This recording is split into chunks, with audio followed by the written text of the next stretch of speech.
À 6 heures du matin, à l'hôtel Emperor, Camila Santos termine le nettoyage de la dernière chambre.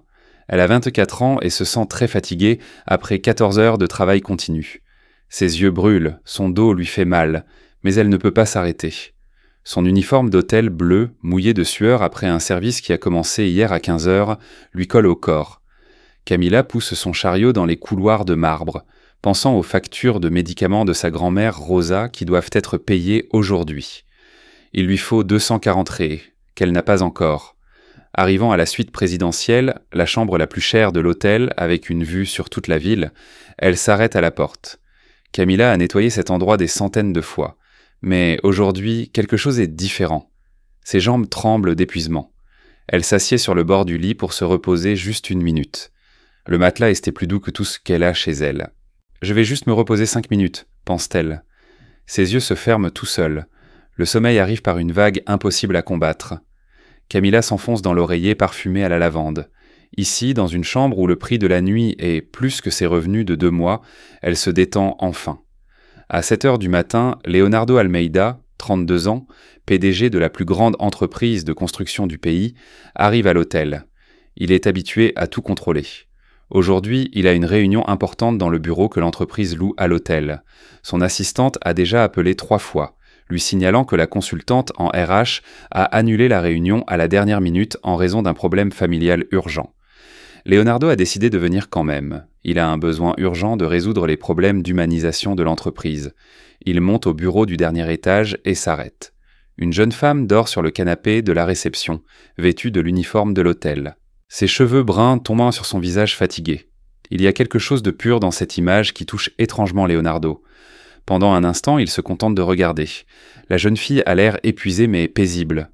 Il n'y a pas de maquillage épais, de bijoux coûteux ou d'expression posée. Une simplicité qu'il n'a pas vue depuis de nombreuses années. Leonardo regarde sa montre, 7 heures du matin. La consultante était censée arriver à 7 heures, mais a annulé. Il regarde la femme endormie et une pensée étrange lui vient. Et si c'était elle, la consultante, qui est arrivée tôt et a décidé de se reposer un peu ? Ses vêtements sont trop simples, mais peut-être est-elle l'une de ces professionnelles modernes qui ne se soucient pas de l'apparence, ou elle a rencontré un problème et a été forcée de se changer. Camila se réveille au bruit de pas. Ses yeux s'ouvrent lentement. Elle est encore groggy de sommeil. Voyant un homme en costume coûteux se tenant à proximité, son cœur commence à battre la chamade. « Oh mon Dieu, je suis désolée, je ne voulais pas », balbutie-t-elle, essayant de se lever rapidement. « Calme-toi, c'est bon. » « Vous devez être la consultante qui devait venir aujourd'hui, n'est-ce pas ? Et je suis Leonardo Almeida, » dit-il avec un sourire aimable. « Maria, n'est-ce pas ?» Camila se fige. Il la prend pour la consultante. Elle aurait dû corriger l'erreur immédiatement, mais les mots ne venaient pas. Il y a quelque chose dans son ton doux qui la sort de sa torpeur. « Mon assistante m'a dit que vous aviez annulé. Mais comment êtes-vous ici ?» Leonardo continue, s'asseyant sur une chaise. « Vous devez avoir résolu le problème. » Camila déglutit. L'homme le plus riche qu'elle ait jamais vu lui parle d'égal à égal. « Oui, c'est ça, » chuchote-t-elle, essayant toujours de comprendre ce qui se passe. Leonardo sourit. « Excellent. Alors parlons de la façon d'humaniser mon entreprise. Avez-vous apporté des documents ?» Le cœur de Camila bat si fort qu'elle pense qu'il peut l'entendre. Elle n'a pas de documents. Elle n'est pas consultante, mais elle se souvient de ses cours universitaires. En fait, je préfère d'abord connaître l'entreprise, discuter, comprendre comment tout fonctionne, dit-elle, utilisant le vocabulaire de ses cours de gestion des ressources humaines. Intéressant, et que voulez-vous savoir ? Elle prend une profonde inspiration. Il y a 2 ans, Camila était en 3e année de gestion des ressources humaines à l'université d'État. Elle rêvait d'aider les gens au travail, de changer les choses pour le mieux. Mais l'argent a manqué, et elle a dû reporter ses études pour s'occuper de grand-mère Rosa. L'humanisation, c'est voir les gens comme des gens, n'est-ce pas ? Commence-t-elle lentement, pas comme des chiffres dans une feuille de calcul. Leonardo se penche en avant, intéressé. Sans continuer, c'est parce que nous oublions souvent que chaque employé a sa propre vie, une famille qui attend à la maison, des factures, des rêves. Les mots coulent naturellement. Camila parle de ce qu'elle connaît par sa propre expérience. « Et comment appliquez-vous cela en pratique ?» demande-t-il. Elle pense à Donna Conceição, qui nettoie les toilettes à 60 ans pour acheter de l'insuline, à Don Carlos du département de théâtre, qui étudie la nuit et rêve de devenir enseignant. Premièrement, vous devez vraiment connaître ces personnes, connaître leurs noms, comprendre ce dont elles ont besoin. Quand un employé sait que le patron se soucie de lui, il travaille avec le cœur, explique-t-elle. Leonardo est impressionné. Il a entendu de nombreux consultants parler de productivité et de profit, mais jamais personne qui se concentrait autant sur l'aspect humain et l'autorité. Comment maintenez-vous le respect tout en restant proche des employés ? Demande-t-il. Le respect ne vient pas de la peur, mais de l'attention.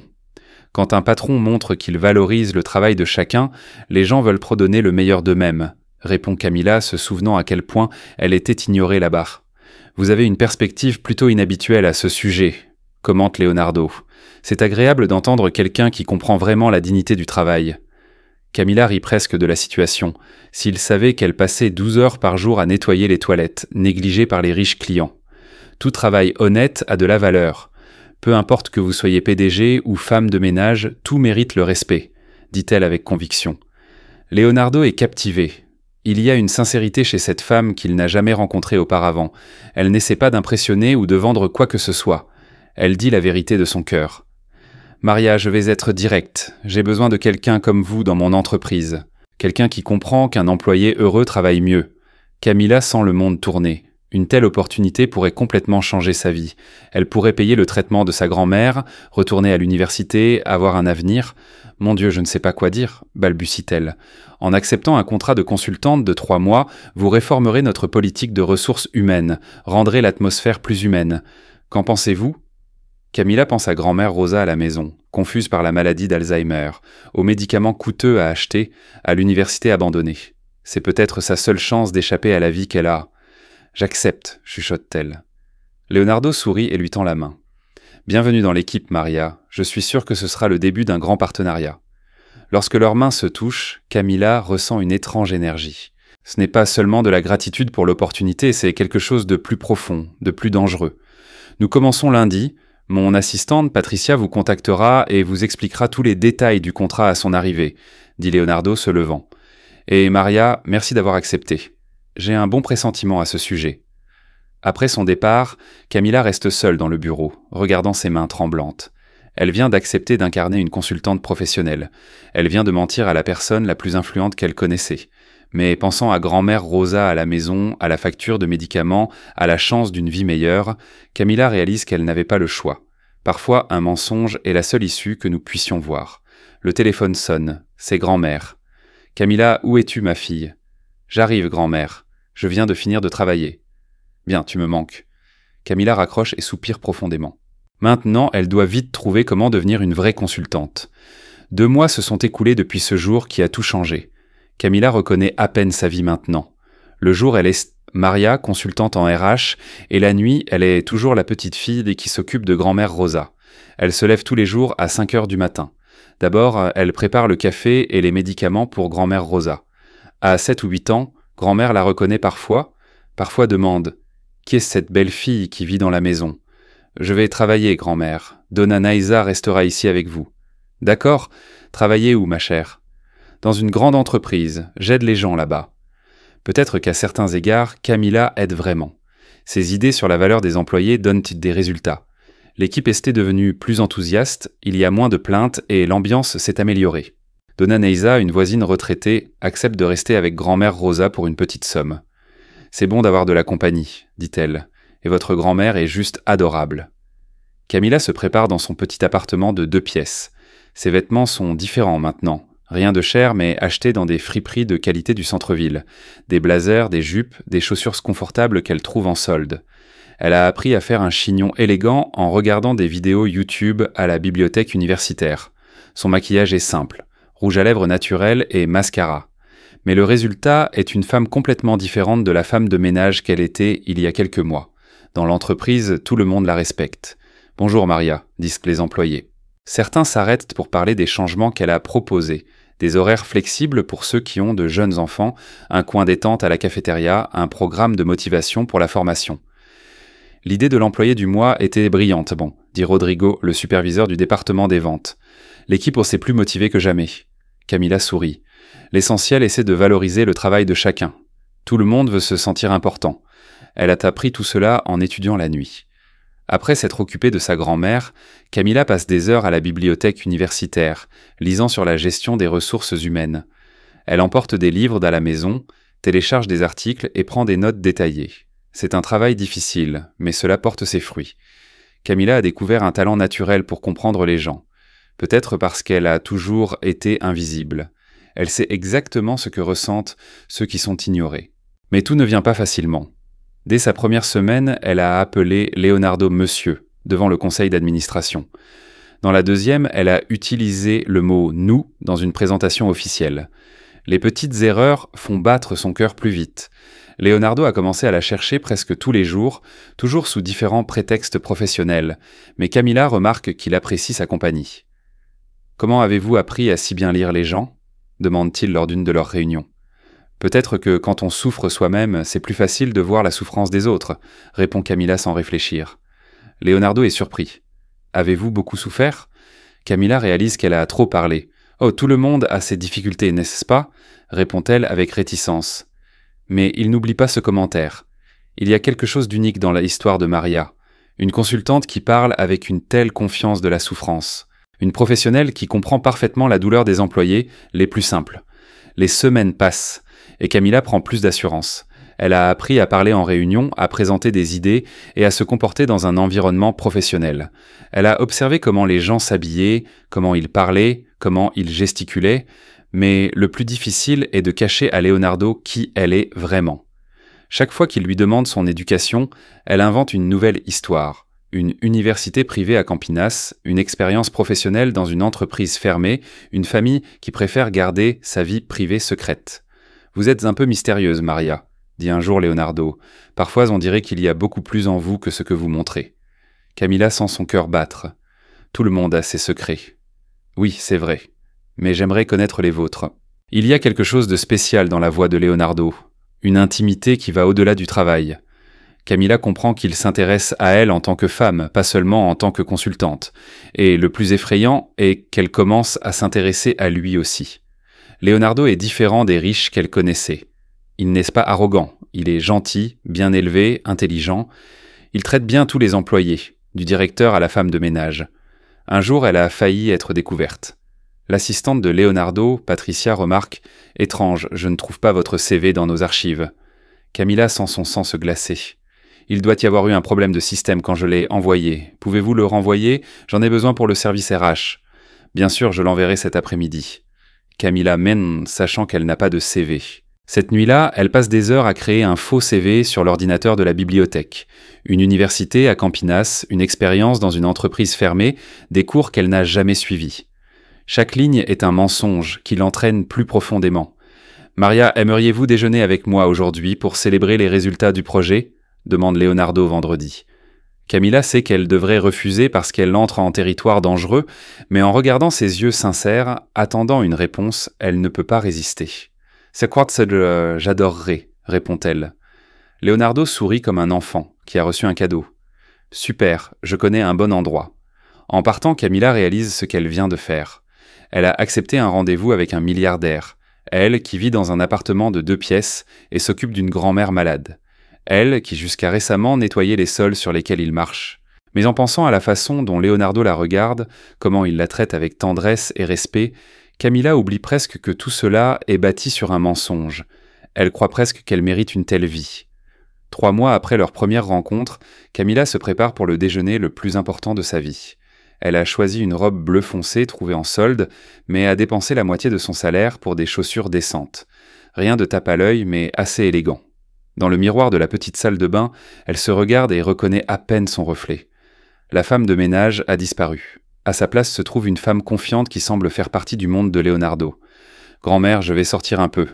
Donna Neisa restera ici. »« D'accord ?» Grand-mère Rosa la regarde avec des yeux confus par la maladie d'Alzheimer, mais sourit. « Tu es belle, ma chère. Tu as un rendez-vous ?» Camilla ressent une douleur au cœur. « Peut-être, grand-mère. C'est bien. Tu mérites d'être heureuse. » Ces mots résonnent dans les pensées de Camilla tout au long du trajet. Mérite-t-elle vraiment le bonheur ? A-t-elle le droit de rêver d'un tel amour, basé sur un mensonge ? Le restaurant est plus raffiné que n'importe quel endroit où elle ait jamais été. Des serveurs en chemise blanche, des tables avec des nappes, un éclairage tamisé et une musique douce. Camilla se sent confuse un instant, mais prend une profonde inspiration. Elle a observé les riches clients de l'hôtel pendant de nombreuses années. Elle sait comment se comporter, comment tenir les couverts, comment commander poliment la nourriture. La différence est que maintenant, elle est de l'autre côté. Elle est servie, pas en train de servir. Leonardo l'attend à la table réservée. Quand il la voit approcher, ses yeux s'illuminent. Il se lève pour la saluer. Un geste que Camilla n'attendait pas. « Tu es belle, Maria », dit-il, lui embrassant doucement la main. « Merci, tu es très beau aussi. » Leonardo est en chemise sans cravate, et élégant mais décontracté. Il y a quelque chose de différent chez lui aujourd'hui, moins formel, plus personnel. Il s'assoit et Leonardo commande du vin. « J'espère que vous aimez le rouge. Il vient d'un vignoble de Mendoza. » Camilla n'a jamais goûté de vin importé, mais elle sourit. « Ça doit être très bon. » Pendant le déjeuner, il parle de tout. Leonardo parle de la pression de gérer un empire familial, de la solitude d'être constamment entouré de personnes intéressées. « Vous savez ce qui me fatigue le plus ? Ne jamais savoir s'il m'aime ou mon argent, confesse-t-il. Camilla ressent une pointe de culpabilité. Si seulement il savait que j'ai accepté de travailler avec lui par désespoir. Ça doit être très difficile, dit-elle sincèrement. Je n'ai jamais rencontré quelqu'un comme vous auparavant. Leonardo la regarde d'une manière qui fait oublier à Camilla de respirer. Il y a quelque chose de sincère dans son regard, qui va bien au-delà de l'intérêt professionnel. Vous êtes spéciale, Maria. Vous avez un naturel que je n'ai pas vu depuis de nombreuses années. Vous parlez du travail, des gens avec une vraie passion. Vous n'essayez pas de m'impressionner. Si seulement il savait à quel point elle essayait de l'impressionner. Camilla reçoit bien plus qu'il ne peut imaginer maintenant. Une nouvelle vie, une nouvelle identité, une chance pour un avenir. Peut-être parce que je crois vraiment en ce que je fais, répond-elle. C'est exactement ça. Vous croyez vraiment. Leonardo se penche plus près. Et je crois en vous. Le reste du déjeuner se déroule dans un flot de conversations intimes et de regards profonds. Leonardo parle de son enfance solitaire, de ses parents décédés jeunes, du poids de leur nom de famille important. Camilla parle peu d'elle-même, mais quand elle le fait, c'est sincère, sur l'importance de la famille, la valeur des choses simples, la beauté des petits gestes. « Vous me rappelez ce que j'ai oublié », dit Leonardo, à quel point il est important d'avoir une vraie personne à ses côtés. Ils quittent le restaurant et se dirigent vers une petite place à proximité. Il est presque 15 heures. Mais Camilla ne veut pas que leur rencontre se termine. Pour la première fois depuis des années, elle ressent un vrai bonheur. « Maria, puis-je vous confesser quelque chose ?» Leonardo s'arrête et la regarde dans les yeux. « Bien sûr. Depuis que je vous ai rencontré, vous ne quittez plus mes pensées. Ce n'est pas seulement du travail, c'est personnel, très personnel. » Camilla sent le temps s'arrêter. « Leonardo, je sais que cela pourrait être difficile à cause de l'entreprise, mais je ne peux pas faire semblant que notre relation n'est que professionnelle. » Il s'approche lentement, lui donnant la chance de reculer si elle le souhaite. Mais Camilla ne recule pas, elle ne peut pas. Elle rêvait de ce moment depuis des mois. Quand Leonardo l'embrasse, il semble que tous les mensonges disparaissent. Il n'y a que la vérité de ce sentiment, la réalité de cette tendresse. Camilla oublie qui elle est et, d'où elle vient, tous les problèmes qui l'attendent à la maison. Dans ces quelques secondes parfaites, elle est simplement une femme amoureuse, embrassée par l'homme qu'elle aime. Quand ils se séparent, Leonardo murmure « Tu es différente de toutes les femmes que je connais, Maria. Tu es réelle. » Camilla sent les larmes monter. Si seulement il savait qui elle était vraiment et comment tout le reste était un mensonge. « Tu es spécial aussi, Leonardo, parvient-elle à dire. Ils s'embrassent à nouveau, cette fois beaucoup plus passionnément. Cette fois, Camilla réalise qu'elle s'enfonce plus profondément dans le mensonge. Elle sait que tôt ou tard, la vérité fera surface et détruira tout. Mais maintenant, dans les bras de Leonardo, elle choisit de croire qu'elle mérite cet amour, qu'elle mérite d'être heureuse, même si ce n'est que pour une courte période. Quand ils se séparent enfin, Leonardo lui tient fermement les mains. « Maria, je veux que vous sachiez, ce n'est pas un jeu pour moi, c'est sérieux. »« Pour moi aussi, » répond Camilla. Et ce sont les mots les plus sincères qu'elle ait jamais prononcés. Sur le chemin du retour dans le simple bus, Camilla touche ses lèvres qui gardent encore le goût du baiser. Elle sait qu'elle vient de franchir une ligne dangereuse. Maintenant, elle n'est plus seulement une employée qui a menti sur ses qualifications. Maintenant, elle est une femme amoureuse et vit une vie qui n'est pas la sienne. Et pour la première fois depuis que tout cela a commencé, Camilla se demande « Est-ce que ça vaut la peine de continuer à mentir ou est-il préférable de dire la vérité avant qu'il ne soit trop tard ?» Mais quand elle rentre chez elle et voit grand-mère Rosa sourire et demander comment s'est passée sa journée, Camilla comprend « Je ne peux pas m'arrêter ». Tant de choses dépendent de ce mensonge, y compris le bonheur de sa seule famille. 2 mois après leur premier baiser, Camilla et Leonardo ne peuvent de plus faire semblant que leur relation n'est que professionnelle. Le jeudi après-midi, elle est assise au bureau, triant des rapports, lorsqu'elle reçoit un message de lui. « Peux-tu partir plus tôt aujourd'hui ? Je veux te montrer quelque chose. » Camilla sourit et répond « Quoi exactement ?»« Surprise, je viens te chercher à 17h. » D'accord. Elle range ses papiers et range son bureau. Au cours des derniers des mois, Camilla a quitté son emploi de femme de ménage à l'hôtel, disant qu'elle avait trouvé quelque chose de mieux. Le directeur l'a même félicitée. Maintenant, elle ne vit que de son salaire de consultante. Ce n'est pas beaucoup, mais c'est 3 fois plus qu'avant, quand elle nettoyait les chambres. Elle peut payer les médicaments de grand-mère Rosa et il lui reste même un peu d'argent. Le problème est qu'il est de plus en plus difficile de cacher qui elle essaie vraiment. À l'heure convenue, Leonardo apparaît à la porte du bureau. « Prête pour une surprise ?» demande-t-il. « Ça dépend de ce que c'est » répond Camilla. « Viens avec moi. » Ils descendent au garage. Leonardo s'arrête devant une voiture noire que Camilla n'a jamais vue auparavant. « C'est la tienne ?» demande-t-elle. « Achetée hier. Je voulais que tu sois la première à rouler avec moi. » Camilla sent son cœur commencer à battre plus vite. Leonardo a acheté une voiture et veut la partager avec elle. C'est le genre de geste qu'il ne fait que pour les personnes importantes. Waouh, elle est belle. Monte. La voiture est plus luxueuse que tous ceux dans quoi elle s'est jamais assise. Sièges en cuir, tableau de bord numérique, l'odeur d'une voiture neuve. « Où allons-nous » demande-t-elle. « Dans un endroit spécial, tu aimeras. » Ils traversent les rues de Sao Paulo, parlant de tout et de rien. Leonardo parle de la réunion ennuyeuse qu'il a eue ce matin-là. Camilla parle d'un nouveau projet qu'elle développe. « Tu sais, Maria, il y a quelque chose que je veux te dire » dit Leonardo, s'arrêtant à un feu de signalisation. « Quoi exactement ? » « Ce qu'il y a entre nous n'est plus un jeu pour moi. » Camilla sent un frisson dans son estomac. « Moi non plus. »« Alors, sommes-nous officiellement en couple ? » ?»« Officiellement. » Leonardo sourit et lui prend la main. « Génial, parce que je suis amoureux de toi. Je suis amoureuse de toi aussi. » Ils s'embrassent au feu rouge, un baiser plein de promesses et de sentiments authentiques. L'endroit spécial que Leonardo a choisi est un point de vue sur la ville. De là, tout Sao Paulo est visible, illuminé. « Je viens ici quand j'ai besoin de réfléchir, » explique-t-il. « Je n'ai jamais amené personne ici auparavant. »« Pourquoi m'avez-vous amené ?» demande Camilla. « Parce que tu es spéciale, Maria, différente de toutes les femmes que j'ai rencontrées. » Ils restent enlacés, regardant la vue. Camilla se sent la femme la plus heureuse du monde.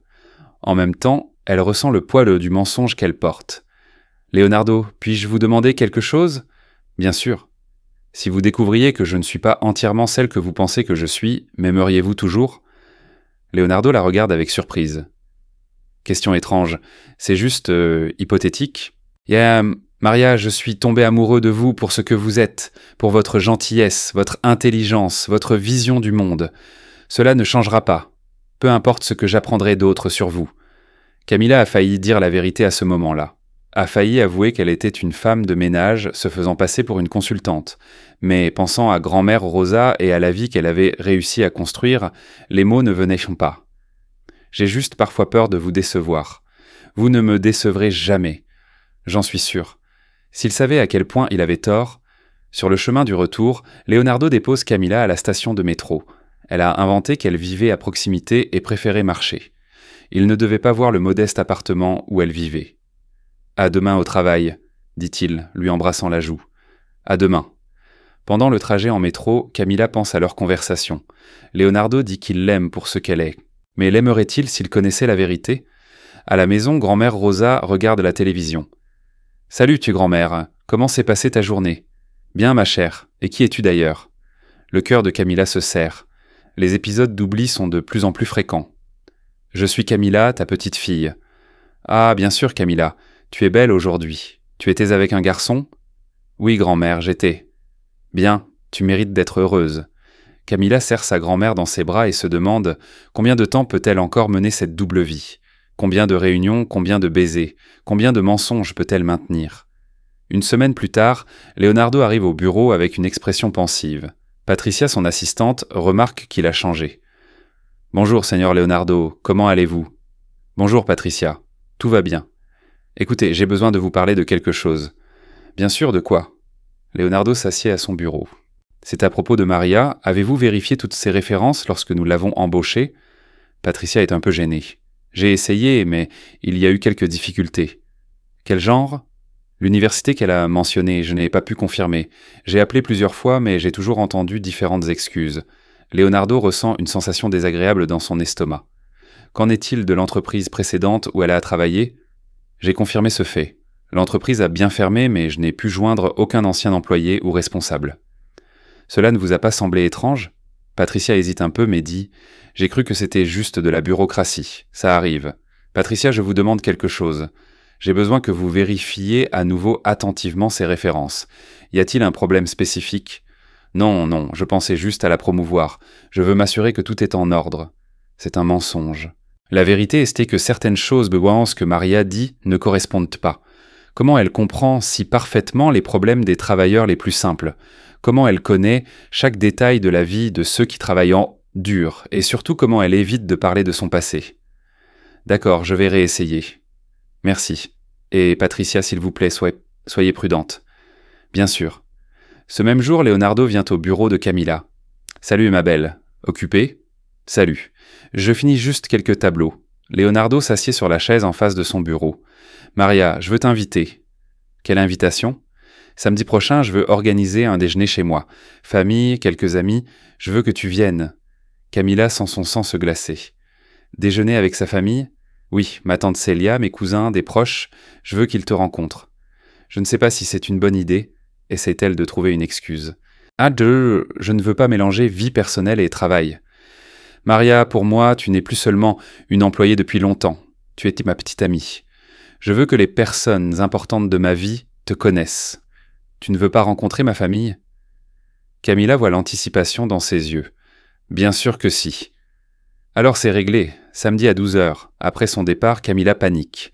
Un déjeuner avec la famille Pan de Leonardo signifie des questions, des histoires, faire semblant de vivre une vie qui n'a jamais existé.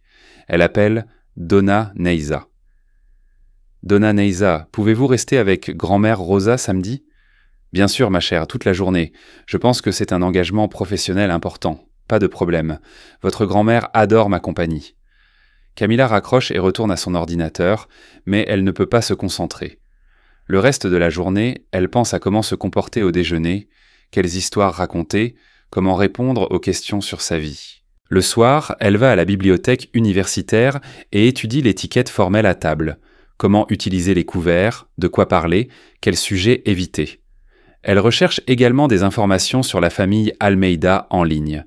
Elle apprend que Leonardo a une tante, une veuve, 2 cousins hommes d'affaires et plusieurs amis de longue date dans un cercle social d'élite. Des gens qui remarqueront immédiatement qu'elle ne vient pas de leur monde. Ce soir-là, à la maison, grand-mère Rosa était plus confuse que d'habitude. « Camilla, qui sont ces gens dans la pièce ?»« Quelle personne, fut grand-mère ? Il n'y a que nous deux ici. Il y a beaucoup de gens ici. Je ne connais personne. » Camilla serre sa grand-mère dans ses bras jusqu'à ce qu'elle se calme. Les épisodes d'oubli deviennent plus graves. C'est peut-être le moment de consulter un spécialiste, mais les spécialistes sont chers, et elle ne peut pas perdre son emploi maintenant. Non, elle est trop proche de leur offrir une vie meilleure. 3 semaines avant le déjeuner chez Leonardo, un vol Air France en provenance de Paris atterrit à l'aéroport de Guarulhos. Parmi les passagers se trouve Valentina Mareira, 29 ans, fille de l'une des familles les plus traditionnelles de Sao Paulo. Elle a passé 2 ans en France à gérer l'entreprise familiale, mais a toujours suivi de près les événements au Brésil, en particulier dans la vie de Leonardo Almeida. Valentina et Leonardo se connaissent depuis l'enfance. Leurs familles Topimini sont amies depuis plusieurs décennies, et tout le monde supposait qu'ils se marieraient un jour. Jusqu'à il y a 3 ans, Leonardo a clairement indiqué qu'il ne la voyait que comme une amie. Valentina a fait semblant d'accepter, mais n'a jamais cessé d'espérer. Déménager en France était une stratégie. Elle pensait que la distance ferait en sorte que Leonardo lui manque. Maintenant, elle essaie de retour parce que sa mère a appelé avec des nouvelles qui l'ont exaspérée. « Valentina, tu dois revenir. »« Pourquoi, maman? Tout va bien là-bas ?» ?»« C'est à propos de Léonard. »« Quoi de Leonardo ? » ?»« Il sort sérieusement avec quelqu'un, il va présenter la fille après à la famille. » Valentina a failli laisser tomber le téléphone. « Qu'est-ce que tu veux dire? Il sort sérieusement avec quelqu'un ?» La femme travaille dans son entreprise. Ils disent qu'il s'en fout d'elle. Comment s'appelle-t-elle? Maria quelque chose? Je ne sais pas grand-chose d'elle. Valentina était consumée par une colère incontrôlable. 2 ans d'attente et il s'avère que Leonardo est tombé amoureux d'une inconnue. Je retourne au Brésil. Excellent, ma fille. Nous devons régler ça avant que ça n'arrive à un mariage. Le lundi après son arrivée, Valentina appelle le bureau de Leonardo. Leonardo, c'est Valentina. Valentina? Oh, quelle surprise. Tu es au Brésil? Thérèse d'Auchan. Arrivé samedi, le pays me manquait. Bien, combien de temps resteras-tu? Ça dépend des affaires que je dois régler ici. Une pause de réflexion. Leonardo, peut-être pourrions-nous nous rencontrer. Il y a des projets qui pourraient intéresser votre entreprise? Bien sûr. Et demain matin? Excellent. Puis-je venir à votre bureau? Bien sûr, à 10 heures. D'accord. Valentina raccroche avec un sourire froid. Elle a moins d'une journée pour découvrir qui était Maria et trouver comment s'en débarrasser. Le mardi matin, elle s'habille soigneusement, une robe Chanel modeste, des chaussures Christian Louboutin basses, un petit sac à main Hermès élégant, rien d'excessif. Elle veut que Leonardo se souvienne de ce qu'il a perdu. À exactement 10 heures, elle arrive au bureau. La réception sourit, remarquant le nom de Mareira sur l'emploi du temps. « Señora Valentina, Señor Leonardo vous attend. »« Merci. » Leonardo se lève lorsqu'elle entre. Ils ne se sont pas vus depuis 2 ans, et il est toujours aussi beau. « Valentina, vous êtes magnifique. Paris vous a bien réussi. »« Merci, vous avez l'air bien aussi, différent. »« Différent comment ?